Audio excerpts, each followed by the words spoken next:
या अच्छी क्रिया में अपने को भूल कर भी कर्ता मत मानना, तो बुरी क्रिया कभी होगी ही नहीं। बात पकड़ो।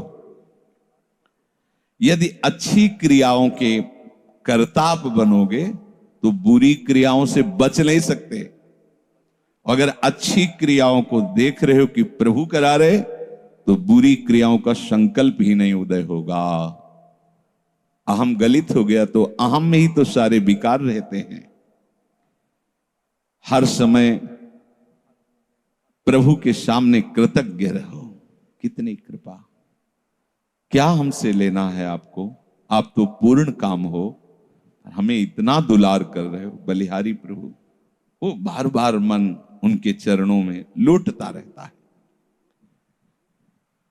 प्रभु का विधान सर्वज्ञता से पास हुआ है। वो खूब आगे की, पीछे की, मध्य की सब बात सोच करके उन्होंने आपके लिए विधान किया है। पहले से उन्होंने आपका उस समय मंगल विधान सुनिश्चित कर दिया है। कैसी भी परिस्थिति हो, कभी ऊबना मत, घबराना मत, अधीर मत होना, और अपने भगवत विश्वास में कमी मत आने देना। कैसी भी परिस्थिति हो, यह जरूरी है। उबना मत। बहुत हो गया कष्ट सहते सहते, कितना सहूं। नहीं,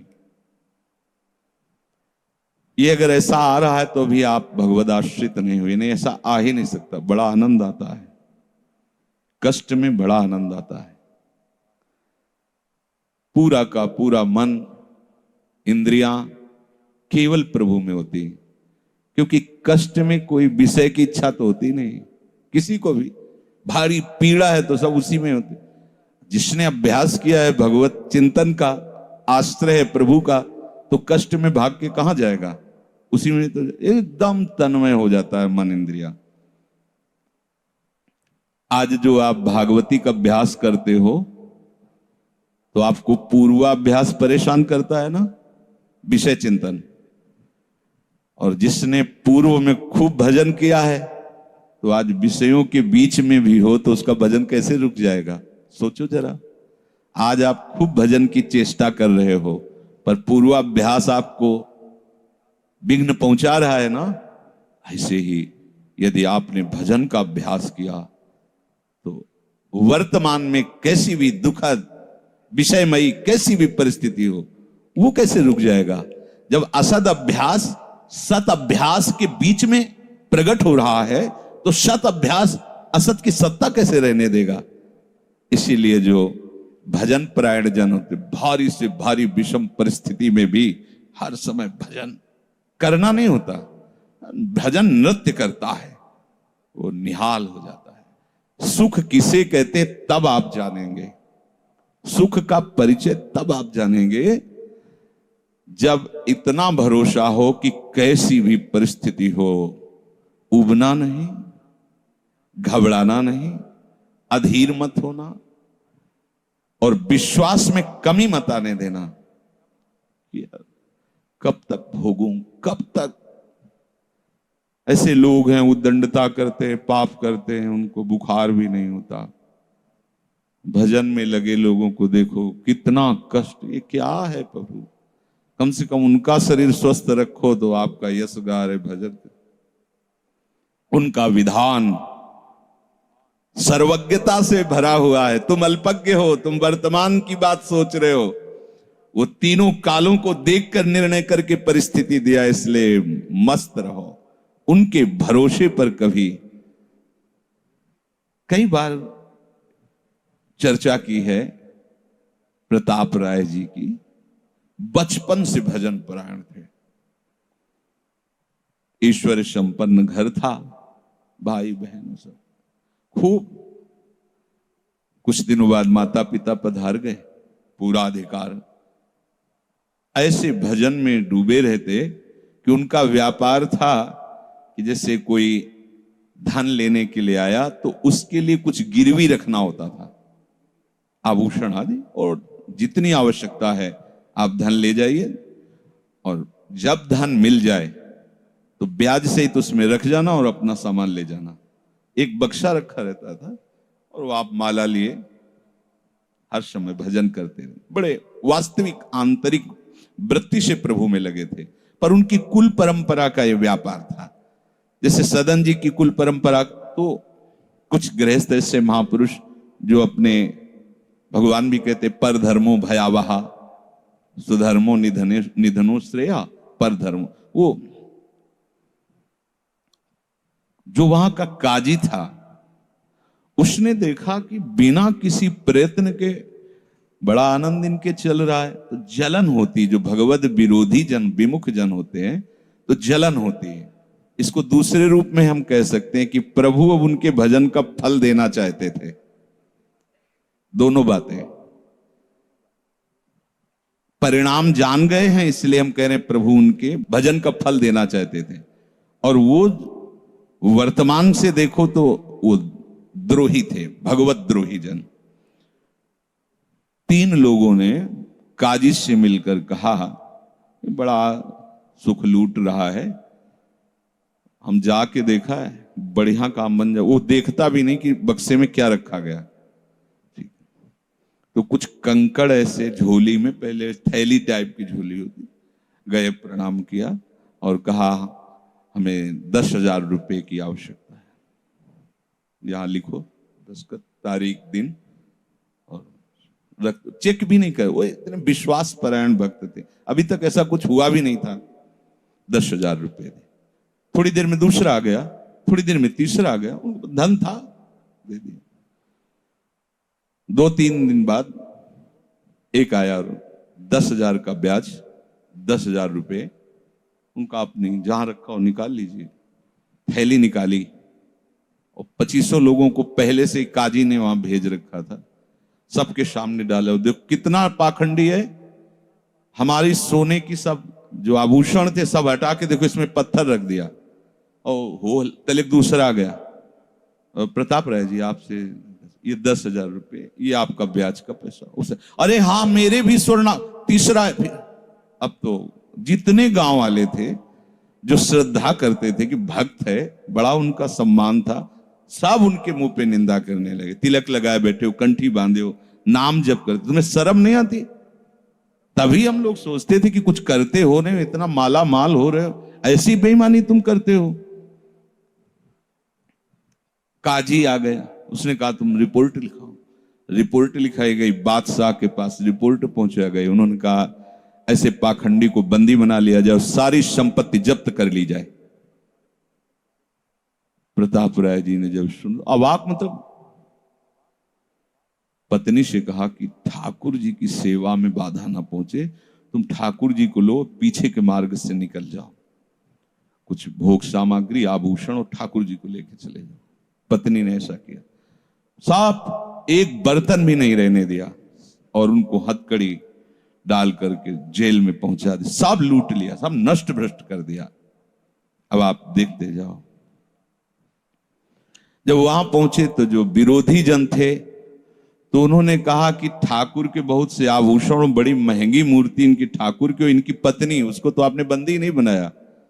सरकारी सैनिकों ने खोज की तो अपने मायके चली गई थी, वहां से उनको बंदी बनाया। ठाकुर जी को ला करके जहां धन का स्टॉक था वहां रख दिया, आभूषण सब उनके, दोनों को एक जगह हथकड़ी बेड़ी डाल के वो ठाकुर जी से एकांत में जेल में कहने लगे कि ये सब लीला तो हमें बर्दाश्त है,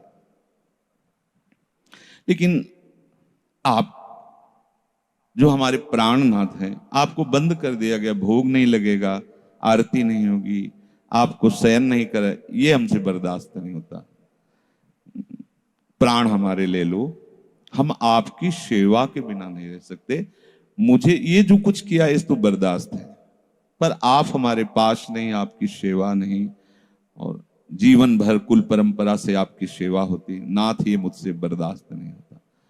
विकल होकर के रोए तो वहीं गलबैया दिए प्रिया प्रीतम जेल में ही प्रकट हो गए, निहाल कर दिया। फिर आगे जो बड़ा चरित्र है, हम ये बताना चाहते हैं कि देखने में तो हमें लगा कि देखो ऐसे महान भक्त के जीवन में कैसी परिस्थिति आई, पर परिणाम देखकर हम ये कह सकते हैं कि ये फल वृत्ति आई, पूरे जीवन के भजन का फल कि सच्चिदानंद प्रभु का साक्षात दर्शन, साक्षात ऐसी महान स्थिति आगे उनकी वर्णन है। यह कह रहे कि ऊबो मत, घबराओ मत, अधीर मत हो, विश्वास में कमी मत होने दो।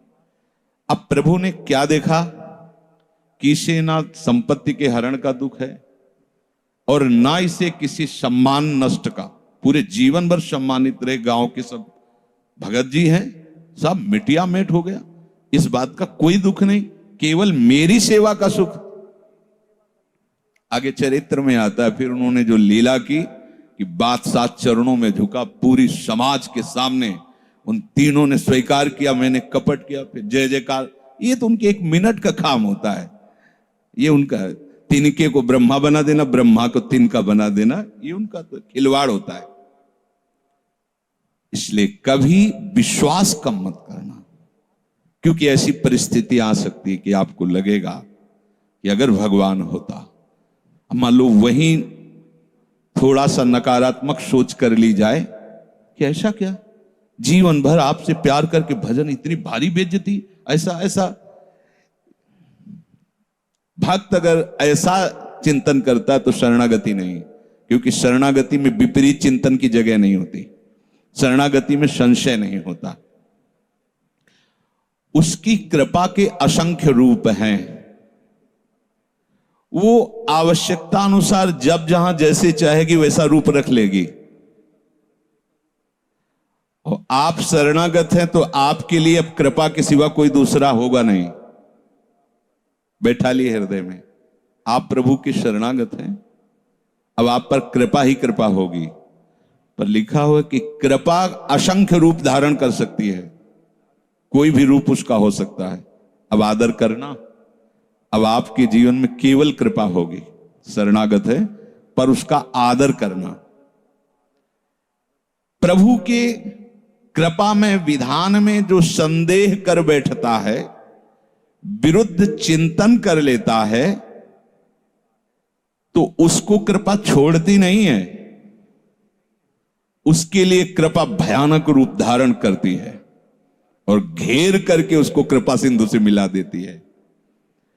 और जो हृदय की निर्मलता से, विश्वास से, प्रेम पूर्वक सराहता रहता है, वाह अपना मानकर दंड दिया, बहुत अच्छा किया आपने, जो जो किया ना बहुत अच्छा किया प्रभु। अब लगता है कि आपने मुझे स्वीकार कर लिया, क्योंकि आप कुछ भी करने में अब हिचकते नहीं है, हमसे पूछने की जरूरत नहीं है, आप जो जो कर रहे बहुत। उसके लिए कृपा बहुत मृदु और शांत होकर प्रकाश रूप से उदित होती है और प्रभु के पास पहुंचा देती है। कृपा बख्शेगी नहीं। आप शरणागत हो, अगर ज्यादा चतुराई करोगे तो भयानक रूप धारण कर लेगी। अब तुम्हें जाना ही है प्रभु के पास, अगर सुलझोगे तो शांत सौम्य होते हुए आपको पहुंचा देगी। तुम विश्वास करो, इसी विश्वास से तुम्हें भगवत दृष्टि प्राप्त होने वाली है।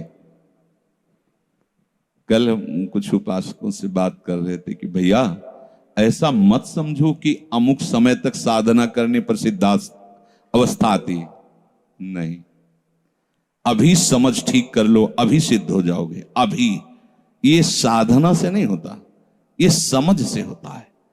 आपकी समझ ठीक हो गई, अभी वही आचरण आने लगेंगे जो सिद्धों में आचरण। हम लोगों के दिमाग में बैठा हुआ 12 वर्ष 18 वर्ष ऐसा वैसा, 12 जन्म में भी बात नहीं बनने वाली, और 12 मिनट भी बहुत होते हैं। समझ जाओ, जैसे कोई कहे ऐसे ही बोल रहे हो। आपके पास कोई उदाहरण है? भागवत में एकादश स्कंद में तितिक्षु ब्राह्मण का चरित्र पढ़ लो, और ये भगवान श्री कृष्णचंद्र जो उद्धव को उसका चरित्र सुना रहे, मतलब उसका यश गान कर रहे हैं, और वो खुद कह रहा है कि मैंने जीवन में कभी कोई साधन भजन की बात जाने तो धर्म नहीं किया। हुआ क्या? कृपा उदित हुई, सर्वनाश का खेल हुआ, और उसकी एकदम समझ ठीक हो गई। समझ पढ़ लेना उसकी, जिनके लिए मैंने पूरा जीवन, वो मुझे त्याग रहे। जिस धन को ना मैंने प्रयोग किया ना किसी को करने दिया, उसका अपहरण हो गया। जिस शरीर को मैं माना वो बुढ़ापे में जा रहा है। ये हो क्या रहा है? समझ ठीक हुई, उसी समय वो ऐसी स्थिति का महापुरुष हो गया कि भगवान उसका यशगार। बोलो क्या साधना? समझ। रत्नावती जी ने क्या साधना की? दासी ने जब बताया तो हिमालय में जाके उन्होंने पद्मासन लगा के कोई साधना की क्या? दासी ने बताया कि सबका प्रीतम परम सुंदर करुणामय बिहारी जो है, बस समझ पकड़ लिया बिहारी। और महान सिद्ध अपने लोग ऐसी धारणा बनाए हुए कि धीरे धीरे विषय छूटेगा, कामनाएं छूटेंगी, इतने वर्ष कम से कम, ऐसा वैसा कुछ नहीं। अभी एकदम स्वीकार करो, आनंद पूर्वक चल दो। स्वीकृति का सारा चमत्कार है, अंदर से स्वीकार कर लो।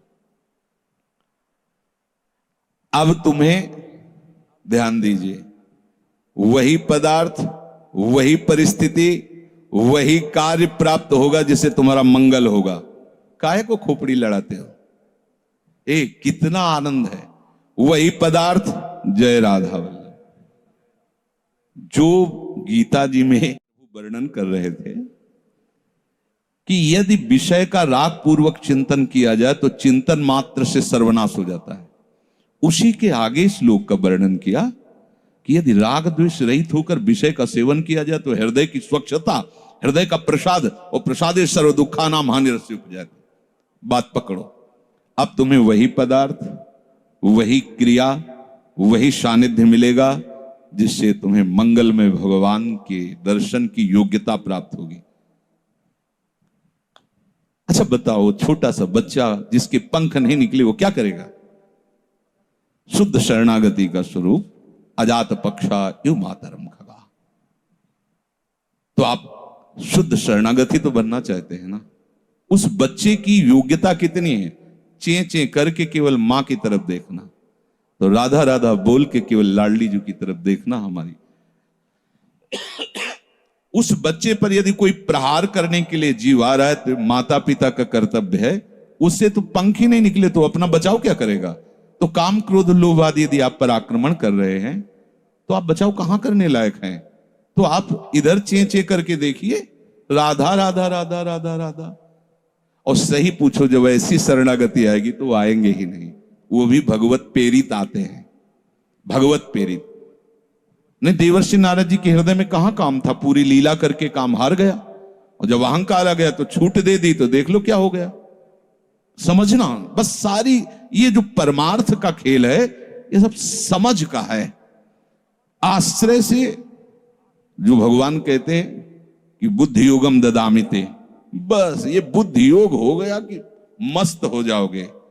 तेषाम सतत युक्तानाम भजताम प्रीति पूर्वकम ददामि बुद्धि योगम तम। अब जो भी पदार्थ, जो भी क्रिया, जो भी सानिध्य, वो कृपा के द्वारा होगा।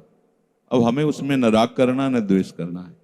और इसका परिणाम क्या बताया? हृदय की स्वच्छता, परम प्रसाद और बुद्धि का भगवान में स्थित हो जाना। अब वो प्रतिकूल हुआ या अनुकूल हुआ? अगर प्रतिकूल हुआ तो आपने सोचा गलत सिद्धांत। अगर ये बात हम ना माने होते तो इससे सावधान रहते तो हमारा वो होना था। प्रभु का विधान था, उसमें कुछ है, बाद में देख लेना। उसका वो परिणाम होगा जो तुम नहीं निकाल सकते थे। उस प्रतिकूल पदार्थ, वस्तु, व्यक्ति के सानिध्य से वो ठीक हुआ है जो ठीक होना था, प्रभु ने भेजा है। अब तो तुम निश्चिंत हो जाओ, अब भय ना करो। समझ ला, प्रभु सर्वज्ञ हैं, तुम उनके भरोसे हो गए हो, आप कोई तुम्हारा मंगल कर ही नहीं सकता। बोले काम आता है, क्रोध आता है, गंदी बातें मन में रहती हैं। कहा जाता है जब ये तक हृदय में रहेंगे तब तक तुम्हें भगवत प्राप्ति नहीं होगी। शास्त्रों में खूब खुला वर्णन है, चाहे जहां देख लो। त्रिविधम नरकस्येदम द्वारम नाशन मात्मनः कामः क्रोधा तथा लोभा तस्मादे त्रयम त्यजेत। काम क्रोध मद लोभ सब नाथ नरक के पंथ। पर इसके बीच की हम एक रहस्यमयी बात आपको बताते हैं। यदि आपने भरोसा लाडली जी का कर लिया है और ये हैं तो इनकी सत्ता नहीं, ये आने जाने वाले हैं और इनसे कुछ भी आपका नहीं बिगड़ने वाला, भरोसा इनका। ये तर्क वितर्क की बातें नहीं है, ये श्रद्धा विश्वास की बातें हैं। और धीरे धीरे एक दिन आप महात्मा बन जाओगे, देख लेना, विश्वास करना। कुछ बातें ऐसी होती जो यहां की होती हैं, क्योंकि पूरा जीवन जिए हैं तो उसको देखा है। पढ़ी लिखी बातों को जब तक अनुभव में नहीं किया जाता तो ठीक से समझ में नहीं आती। अब जैसे ये बात केवल समझ में आ जाए कि निर्विकार हृदय ही भगवत प्राप्ति की योग्यता, बढ़िया बढ़िया शब्द है, लेकिन जीवन में देखा है कि इसमें विकार है, जीवन में देखा है इसमें बहुत सी घृणित बातें रही और कसर रखा नहीं साधन में, भजन में, साधन में, उपासना में, गुरु कृपा से छूट नहीं दी। जीवन हो गया 5 मिनट भी इसको छूट नहीं दी, हर समय जैसे दुश्मन पर सवार रहे। देखो बीमार हैं, बुखार, ये दुनिया का सब नाटक, छूट नहीं है। अगर थोड़ी भी सांस है, चलने की हिम्मत है तो चलेंगे। ऐसा नहीं कि बीमार हूं पड़ा, नहीं, हिम्मत है तो बैठेंगे, चिंतन सब। पर विकार देखा है, काम भी देखा है, क्रोध भी देखा है, 20 वर्ष बाद भी ममता को भी देखा है। अब हम क्या करें? निराश होकर बैठ जाएं क्या? नहीं। तो भगवत प्राप्ति तो होगी नहीं, 20 वर्ष से चलते रहे, ममता भी देखा पीछे, काम भी देखा, क्रोध। अब क्या करें? बिल्कुल निराश मत होना। ये वो विधान चल रहा है जो आपको सच्ची शरणागति में पहुंचाएगा, पक्का, बिल्कुल। ये अनुभव की बात कह रहा हूं, इसमें कोई क्यों में करने की जरूरत नहीं। आपको निश्चित भगवत प्राप्ति होगी। काम क्रोध ये स्फुरित होते रहें तो भी आपको निश्चित भगवत प्राप्ति होगी, क्योंकि आपने आश्रय लिया है लाडली लाल का। इस पर किसी का तर्क नहीं चलेगा। जैसे कोई कहे, तुम्हारे कहने से होता है, पता नहीं तुम्हारी छाती का अनुभव गलत हो तो, ठीक वैसे ही विषयों का सेवन करने वाला सुग्रीव, ठीक वैसे ही मदांध बाली, वो नहीं जानता भगवान को, भगवान सुग्रीव नहीं जानता। हनुमान जी कहते हैं कि महापराक्रमी चक्रवर्ती सम्राट महाराज दशरथ जी के पुत्र भगवान श्री राम हैं। इनसे मित्रता कर लो तो तुम बाली के भय से क्या, कोई भी तुम्हें भयभीत नहीं, काल भी भयभीत नहीं कर सकता। हनुमान जी पर विशेष श्रद्धा और विश्वास सुग्रीव का था, बहुत प्रीत है। एक तरह से उनके मंत्री हित, जैसा वो आदेश करते तो वैसा। एक भक्त पर विशेष श्रद्धा ने प्रभु से मित्रता करवाई, सामने अग्नि को साक्षी करके। ये इसके सुग्रीव के लिए नहीं, अग्नि को साक्षी करवाया भगवान के लिए कि आप निर्वाह करना। हनुमान जी बहुत भक्त चतुर होता है। फिर भी वो कह रहा कि ये मार देंगे बाली को। हनुमान जी, कैसी बात करते हो, इन पर संशय करते हो? बोले नहीं, अगर ये हमारा संशय मिटा दे तो मैं भय रहित हो जाऊं। क्या? ये ताड़ के वृक्ष हैं, एक बाण में ही एक दुंदुभि राक्षस जो क्या था, उसकी अस्थियां और ताड़ को बेच दें तो मैं मान लूंगा कि बाली को मार सकते हैं। भगवान का अमोघ बाण, हा मेरे प्रीतम हो, ये भक्ति है। एक महान भागवत शरणागत करवा रहा है, एक महान भागवत, लेकिन वो अपनी हर बात में प्रभु को जब खरा देख लेता है, वो अपना कहीं खरा नहीं है। आप देखते जाओ, भगवान ने बाली का उद्धार किया। जब प्रभु का तीर उसके हृदय में धसा हुआ है, प्रभु को देखा तो हृदय प्रीति, मुख वचन कठोरा। भगवान की तरफ देखकर हृदय में तो अपार प्रीति का हो भाग्य, हो भाग्य। क्योंकि चलते समय उसकी पत्नी ने बता दिया था होश में, जो भगवान है वही है, दूसरा नहीं। उनका भगवान समदर्शी, मेरे से बैर क्यों करेंगे? कोई सुग्रीव इतना बड़ा भगत तो है नहीं, बचपन से जान रहे, दोनों भाई हैं, दोनों एक जैसे हैं, तो मैं बैरी हूं और वो प्यारा हो, ऐसा क्यों हो सकता है? वो तो समदर्शी है। जब भगवान ने बाण मारा तो यही प्रश्न किया, बोला चितई राम की ओरा, हृदय प्रीति मुख बचन कठोरा, बोला चितई मैं बैरी सुग्रीव प्यारा, कारण कवन। शब्द देखो, नाथ मैं मारा, मैं भी तो आपका हूं। नाथ शब्द दासत्व से, मैं भी तो आपका हूं, प्रभु मुझे मारा और इसको आपने प्यार किया, क्या खास बात थी? तो भगवान ने यही बताया कि तुमने सुन रखा था कि मेरी शरण में आ गया है, बस। अब आप देखो क्या नहीं है सुग्रीव के पास।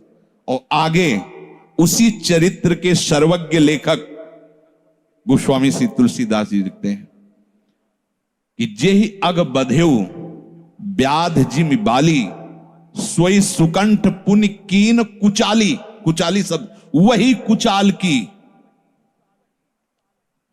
इसकी व्याख्या नहीं करनी है, केवल समझना है।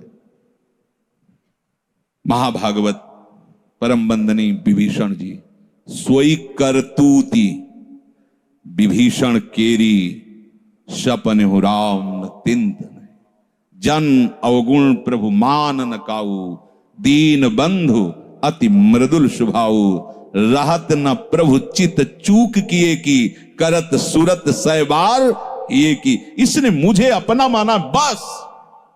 और ये तो हरि का स्वभाव वर्णन किया। और लाडली जो हरि के वात्सल्य समुद्र की सार, वात्सल्य समुद्र सार। यहां तो नेक हो न रिसको भूल हो न हो सके। ये कभी हृदय में सोचना कि मेरा हृदय विकारी है, तो पहली गलती तो आपने हृदयेश्वर के नाम ही हृदय नहीं किया। और दूसरी बात, अब मुझे परवाह क्या है? जब उन्होंने कहा मैं तुम्हें पास कर दूंगा, तो मुझे परेशानी क्या है? ककारा भी लिखना नहीं आता, उन्होंने अच्छे से नंबर ऊपर रख दिए तो हमारा काम बन गया। तो हमें अपनी शरणागति पर कभी अविश्वास नहीं करना। हमें अपनी स्थिति को देखकर कभी अपने प्रभु पर प्रश्नवाचक चिन्ह नहीं लगाना, तो इसका परिणाम होगा भगवत प्राप्ति। बिल्कुल आप अच्छे से समझ लो, हमारी आपकी बुद्धि एक भुनगे की तरह है और यात्रा ऐसी कि गरुड़ भी नहीं पार कर सकते। जाना वहां है